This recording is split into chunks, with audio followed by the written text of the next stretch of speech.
everyone, and welcome to another edition of The Roundabout. I'm Laura Madera, and today's show's theme is progressive movements of our time. We'll be talking with Mark Travis Rivera, a well-known William Patterson alum, activist, and speaker in the LGBTQ community. Mark is also a choreographer, and he is going to help us show off our dance moves by creating a special dance routine just for us. We'll also take a look at some up-and-coming funny women who performed in the WP Campus Women in Comedy show. But first, let's get right to our hot topics. So, ladies, are you familiar with that big hairy animal from Ice Age? Yeah, the slosh. No. the woolly mammoth. Oh, Ray Romano. yeah. Anyway, that doesn't matter. The point is that the same scientists who were responsible for cloning the first mammal, which was named Dolly, have found the DNA necessary to bring the woolly mammoth back to life. And my question is, ¿por qué? Like, why? Why do we need this animal roaming around? I have no idea. I think, personally, I feel, okay, so once they bring this animal to life, that's a huge feat. They're definitely not going to be okay with, you know, bringing it to the wild and letting it live. It's going to become a living museum exhibit. It's going to go from convention to convention, zoo to zoo. We already disrespect the animals that are here on Earth. We don't need to bring back old animals and disrespect them as well. We should use the science and try to protect the animals that are endangered right now. That's what I feel. I think it's really cool that they're doing it, but I just don't think there's a need to do it, honestly. Like, I'm wondering, how is it even going to live? Like, it died, it became extinct for a reason. Right, and I feel like it's not cold enough to suffice these. Dolly, the sheep, she died. So it was like they are not, their success rate, like, is not working out for me. So I just, For you personally? yeah, for me personally, it's not working out. I just think that unless they are going to keep it in its natural habitat and like make sure that they procreate and Which isn't going to happen. Basically, Yeah, it sounds really cool, but I don't realistically, know. it might not be such a great idea. Something, though, that some people are viewing as a great idea is what Angelina Jolie has been doing. So she has been praised by cancer experts for undergoing preventative surgery. A few years ago, she had a double mastectomy, and she recently had her ovaries and fallopian tubes removed. The reason she did this is because through genetic testing, she discovered that she has this gene that puts her at a higher risk of suffering from ovarian cancer and from breast cancer. She also lost her mother to ovarian cancer, and one of the reasons for doing this was she didn't want her children to go through the same experience. So she's done all of this in hopes that, you know, maybe she'll live longer and see her children grow up and her grandchildren. People are saying this is awesome, but some people are saying that that might be too much. Why are you taking these organs out of your body? I think it is awesome. I really do.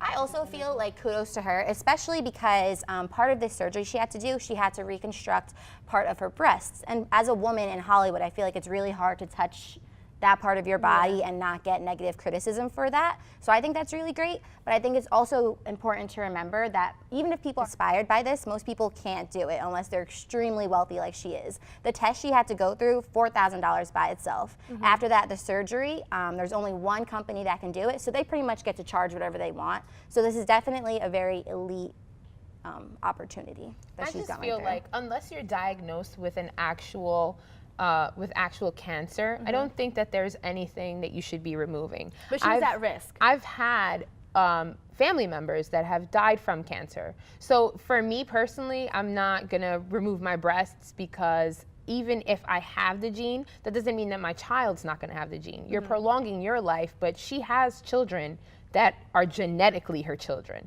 So are you going to undergo the same, you know, your children run the risk of having the same To interrupt issue. you there, it can skip generations, but also if you carry the gene, why wouldn't you take the preventative measures to get rid of it so you won't get it? but she's It sounds scary, but Yeah. it's like she's getting rid of it, but your children are still prone to it. It But can she can't skip, change that for her it, children. it can skip generations, but what she's saying is she's prolonging her life so that her children don't say, oh, my mother died of ovarian cancer. I don't really think but her it has grandchildren anything- might say, my mother died of ovarian cancer. ultimately, you know what? I think that this is just a very difficult personal decision that each person has to make, much like gender identity, which brings us to our next topic that I think is really interesting because for the longest time, we've been taught that sex and gender are synonymous. But Surprise, they're not. They're very different.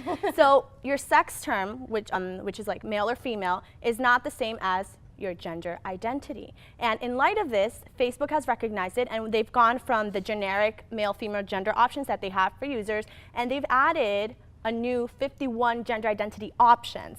At first, I was like, whoa, 51? Like, do I have that many to choose from? And I asked my brother about it because he's a little more well-versed on the subject, and he's like, 51, that's not even enough.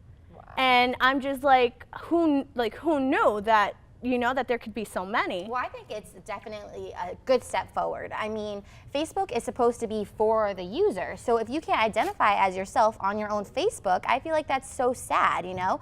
And we see trends starting at social media. So if Facebook starts with this, who knows, then other people will be more accustomed with it. It is definitely more important than I think that we realize. 100%. I think it's wonderful that they did it. My only problem is, why did Facebook do it in the first place? Why? I think because that was like 20 years ago, right? Facebook's been around for 15 not years. 20. 15 years ago, and I feel like people weren't that knowledgeable. I think but I do think that it'll bring more knowledge to the people, and it'll cultivate like more acceptance, which an issue that I know transgender individuals have to go through is determining which bathroom to use. Not because they don't know which one they belong in, but because they fear the physical and the verbal abuse that they so often experience. So one of the questions that's out there right now is, should there be, for example, like a third bathroom for the transgender individuals, or maybe should all bathrooms be unisex? I personally think that maybe like individual unisex bathrooms, because maybe that would reduce like safety issues. But I agree with what you're saying, where it's individual. I didn't even think about the safety issues. I went to Denmark a few years ago, and they had unisex bathrooms pretty much everywhere. And they weren't individual. It was like multiple stalls that people would go into. I personally didn't feel threatened at the time, but I understand what you're saying. So I think individual unisex bathrooms would definitely make this a lot easier issue for everyone. I personally feel that there shouldn't be transgender bathrooms. I think that our society needs to start to accept that not everyone is the same. We are not all the same color. We are not all the same diversity or culture, and we do not all have the same sexual preferences or identify ourselves the same. I'm recently becoming familiar with transgender, and we need to become more accepting culture. I agree with you, Kat, but realistically, I think there's just too many people in the world that are against the natural progression that we're trying to make, and the movement of the younger generation that's trying to pull through and make this happen, but there's too many people that are against. I feel like we're all on the same page, where long term a solution for this is, you know, become more accepting and everyone uses the same bathroom, whatever. But what I'm thinking short term, when they're going through this at the moment, like, what is the short-term solution? But I guess it's maybe just another bathroom, not saying that it's right, but another bathroom, just so they can feel safe and comfortable to do whatever they need to do in there as us. Like, we go to a woman's bathroom, men go to a men's bathroom, and they do what they need to do, you know? So anyway, it's time for a short break, and when we come back, we'll take a look at William Patterson's Women in Comedy show. Our very own Brooke Rochman is one of the featured comedians. You won't want to miss this. You're watching The Roundabout.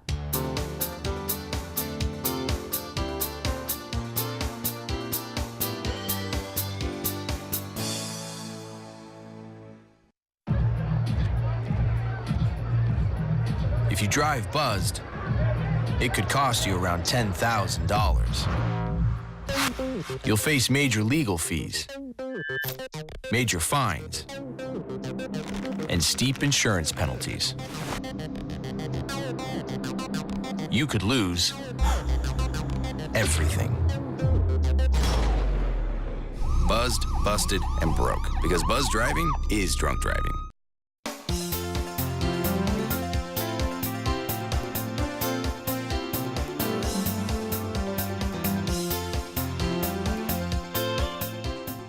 Welcome back to The Roundabout. Men are not the only funny people in the world. Women can make you laugh so hard that you'll gasp for air. The Feminist Collective hosted a comedy show here at William Patterson University to showcase our talented female comedians. Take a look. Hey guys, it's Brooke Rochman here, host of the Roundabout. I'm here for Women's History Month for the all-women live comedy show, and yours truly is one of the people performing. I hope you enjoy it. Check it out. Y'all look like y'all at Olive Garden or something. This is like a family outing. I'm about to bring our first student comedian to the stage. She is amazing. I love this girl. Wait, what's your name again? Because I schedule my classes around my TV schedule. I just go, no Miramiculo. Which means stop looking at my ass. He's on board. He's on board. Is it over? Can I get off the stage? Thank you. I'm glad I ain't finished. This is me. She is amazing.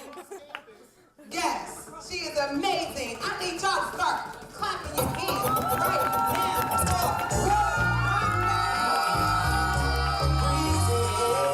I go home and I go to my most trusted resource I know, Google, and introduces himself as Dr. Robert Allen Rochman, an orthopedic surgeon. Oh my God. And he said that he's been observing the way that the father's holding his daughter's arm, and you can really strain the clavicle manuvicle. And the family said, oh my God, really? Where is the clavicle manuvicle? And considering it doesn't exist, he goes around here.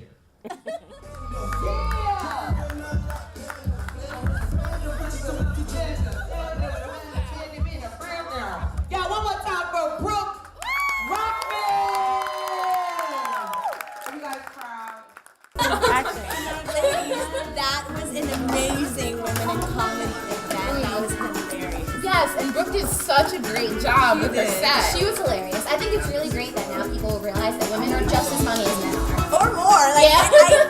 I brought the birds from laughing. Well, happy Women's History Month.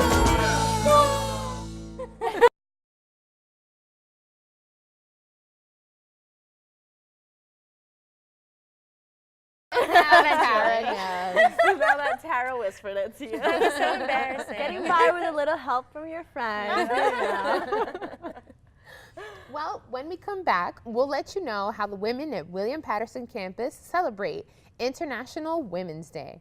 Our producer, Corina de Jesus, went around campus to find out, and the results might shock you. Stay tuned. 2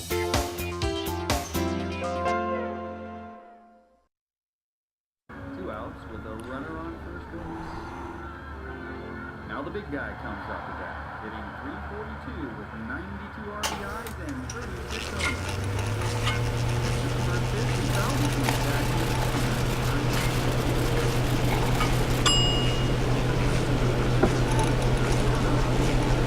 Chill raw and prepared foods promptly. 1 in 6 Americans will get sick from food poisoning this year. Keep your family safer. Check your steps at foodsafety.gov.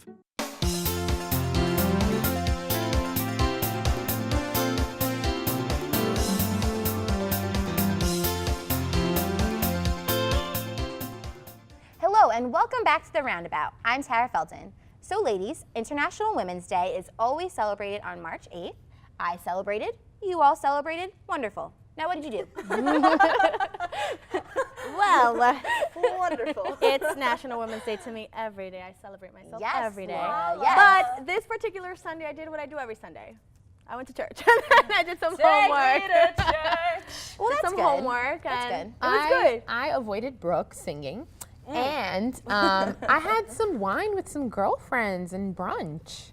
That sounds lovely. That's good. I like that. Wine. So I worked and I celebrated my independent woman self, and I got that money. Word. Make it. That's what I did. Brooke worked. Had a swell time doing that.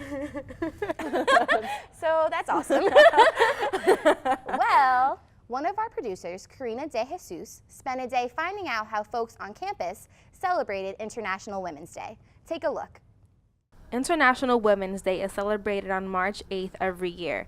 The day is dedicated to respect, appreciate, and love women.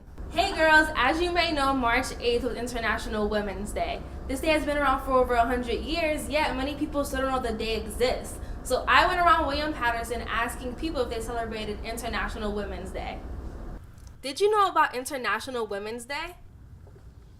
All I know is that I looked at my phone around like 1 p.m. and I was like, oh, it's International Women's Day.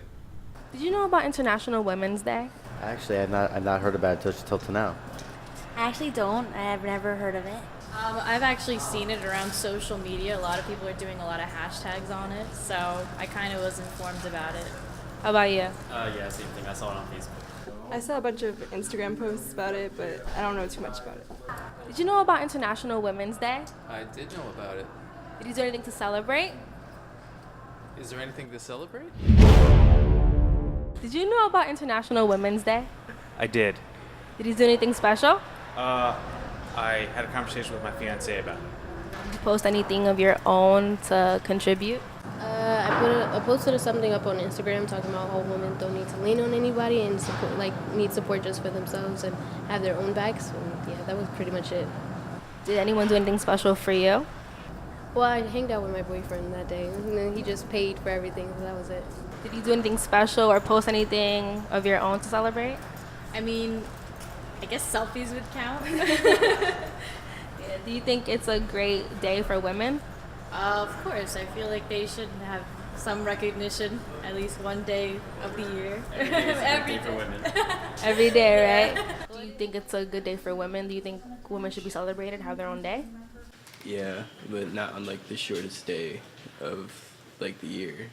That's a good point. Do you think it's a great day for women? Like, do you think it should be celebrated every year? I think women should be celebrated every day. I don't think it should just be one day, for women to be acknowledged. This year's theme for International Women's Day was hashtag Make It Happen. So make it happen, ladies.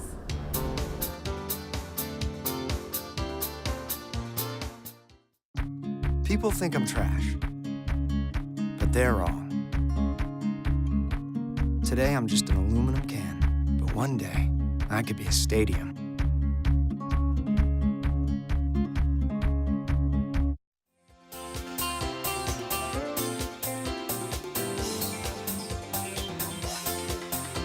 Welcome back to the Roundabout. I'm Tara Felton, and joining us today is writer, choreographer, and activist in the LGBTQ community. Please welcome Mark Travis Rivera. Hi. Hi, Mark. How are you? I'm well. How are you? Good. Thank you so much for joining us. Well, thank you for having me, ladies. Of course. Well, to start off, what are your preferred gender pronouns? He, his, and him. And thanks for asking. Of course. So how do you identify within the lesbian, gay, bisexual, transgender community? I identify as a gay Latino who is femme, which means I'm gender nonconforming, and I'm like super gay. So I love being gay. That was that. So when did you realize that you were super gay? I realized I was gay at 14, and I realized I was super gay by the time I got to college. So it was a process of evolution. And when I realized, I like to say that I didn't come out the closet. I like to say that I discovered who I truly was. Okay. And so it was about the journey of exploration and self-discovery. Okay. And now, Mark, what are some issues that impact the LGBTQ community? Well, some of the biggest issues that impact young people in particular is bullying and cyber harassment. We know about what happened with Ty Clementi at Rutgers University, unfortunately, because of his sexuality. And another issue that a lot of LGBTQ people face is homelessness. About 40% of LGBT youth in America are homeless because of family rejection, right? And so we know that suicide is also a huge issue. LGBT people of color are 2 times more likely to kill themselves than their white counterparts, according to the Trevor Project. So, these are issues that are really facing our community. So homelessness, violence, trans women make up 10% of survivor rates of all hate crimes in America. So, trans women are being killed at record numbers disproportionately. So a lot of those different things impact us. So what advice would you give to a parent who finds out that their child is LGBT? The advice I would give their parent is to love your child unconditionally, knowing that it took them a while to discover who they were, and that it's going to take the parent a while to accept who their child has become. I always say that the biggest responsibility of any parent is to continue to support and love the child they gave life to. The child's life doesn't end because they came out as gay or bi or trans or lesbian or queer. Now, what is the difference between transsexual and transgender? So transsexual is a more outdated term, so we really don't use that anymore. Transgender has become the umbrella term for gender nonconforming people like myself, people who don't identify within the gender binary. And so trans is someone who may have been biologically born, let's say female or male, but their gender identity doesn't match their biological sex. And so that doesn't mean they go through surgery all the time or go on hormones, but they go through their own process to aligning their gender with the way they feel and not just biological sex. So before you talked about some issues that are happening right now, so what do you think some changes that you would like to see coming forward? Well, first and foremost, I think we need to challenge this culture of harassment and violence against LGBT people. I think we need our straight allies and straight people in general to stop making us targets of violence. I think it's extremely problematic. And, you know, that's pretty much that. And now, how do you feel about spreading awareness? What are you doing to spread awareness about the issues? Yeah, so I have the honor of traveling across the country, giving lectures about issues that impact the community, both as Latino, as a gay person, as a disabled person, as a person who's gender nonconforming. And so I talk to college students mostly about what they can do to embrace themselves so they can embrace their potential, and what we can do to be a better community and a better society for all of us. Now, we haven't really mentioned it, but you're actually a William Patterson alum. Yes. And you were a Women's and Gender Studies major. Now, I also am a Women's and Gender Studies major, and the first thing people say is, what are you planning to do with your life? Yeah. So how has that major helped you in your career path? I know you said you're giving the speeches. Has that affected it? I travel. I spoke at Harvard, MIT. I've spoken at NYU, various places in Boston, in San Francisco State University. So I'm traveling a bit now. I'm going to Albany in a couple weeks. I'm speaking in Jersey City in a couple weeks as well. Busy. So I like it. Yeah, I am busy. And my major really gave me the tools and the confidence to talk about these issues. This Friday, I'll be speaking at Rider University for the New Jersey Women's and Gender Studies Colloquium, talking about my thesis and my research as an undergraduate student. So yeah, it definitely has prepared me, and I write about these issues, and I'm prepared to talk about them. So it is not a useless major, as No, people absolutely seem to not. think. Yeah. I think any degree can be useless if you don't have the skill sets and the intelligence to carry through with it. Okay, good advice. Now, one of our hot topics today is the fact that Facebook has 51 different categories for gender identification. Why do you feel that there should be so many categories for gender identification? Because gender is so fluid, just like our sexuality. You know, I often say that gender and sexuality is like a body of water, and they shift, and the tides come, and the weather impacts how we see the water. And so gender changes for every person. How I identify may not be how you identify or someone else. So having the options allow people to have the autonomy to express themselves and their gender as they see fit. Now, I know you talked briefly about the different places you're going to, but what other events do you have coming on? Maybe near here, anything that people can go to? So I'm speaking at Jersey City Hudson Community College on April 9th. At 2 p.m. talking about one of my workshops, Where the Line Collides. But you can learn more about upcoming events on my website at www.marktravisrivera.com. Well, Mark, thanks for being here with us today. Thank you for having me. We need to take a short break, but when we come back, Mark will demonstrate his artistic side by teaching us some of his very own dance choreography. Don't go away.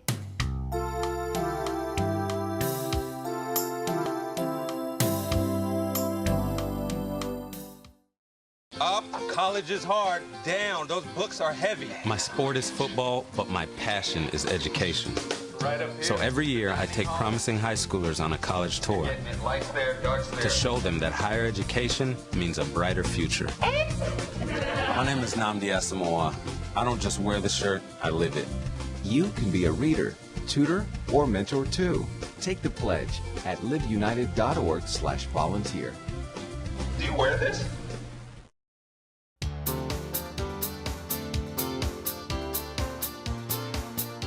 Welcome back. So as we mentioned earlier, not only is Mark an award-winning activist, but he is also the founder and artistic director of an integrated dance company called Marked Dance Project for disabled and non-disabled dancers.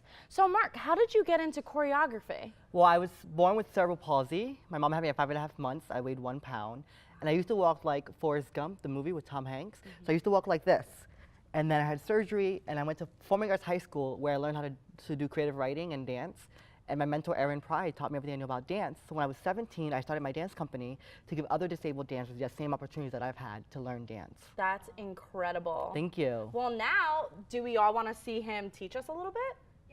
Are y'all ready? Let's take it away, Mark. All right, thank you. Ladies, are you ready to learn? Yes. Okay, so the song we're using is Pretty Wings by Maxwell. If you don't know him, you should know him. He's awesome.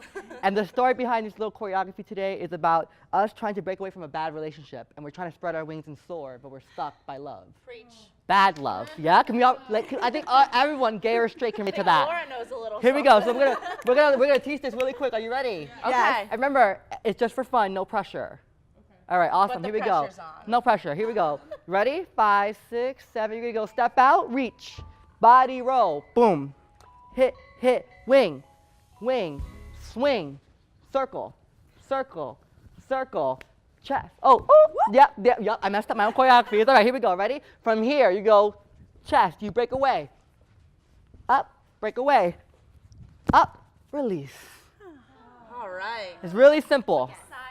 Yeah, with a little sigh, like, I'm leaving you. Finally. Let it go. All right, here we go. Ready? From the top. 5, 6, 5, 6, 7, 8. Reach. Body roll. Boom. Wing. Release. Go circle. Boom. Release. Boom. Release. Boom. Are you ready to try that with music? Yes. Are you ready to try it twice with music, just in case you messed up the first time? Here we go. Ready? Try this. All right, ladies, are you ready for music? Yeah. Here we go. Let's turn it up. 5, 6. Ooh, we're late. Boom.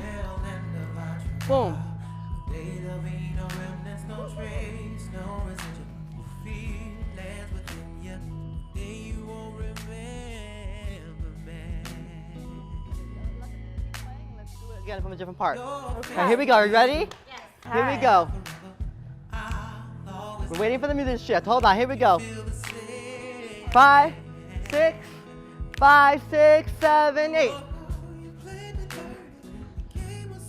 Hit. 1, 2. Boom, ba. Hit and boom, ba. Boom, ba. Set them free. Yeah. Thank you, ladies. Thank you.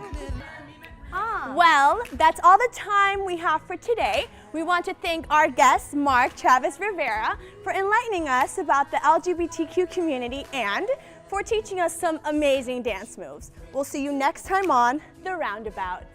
Woo!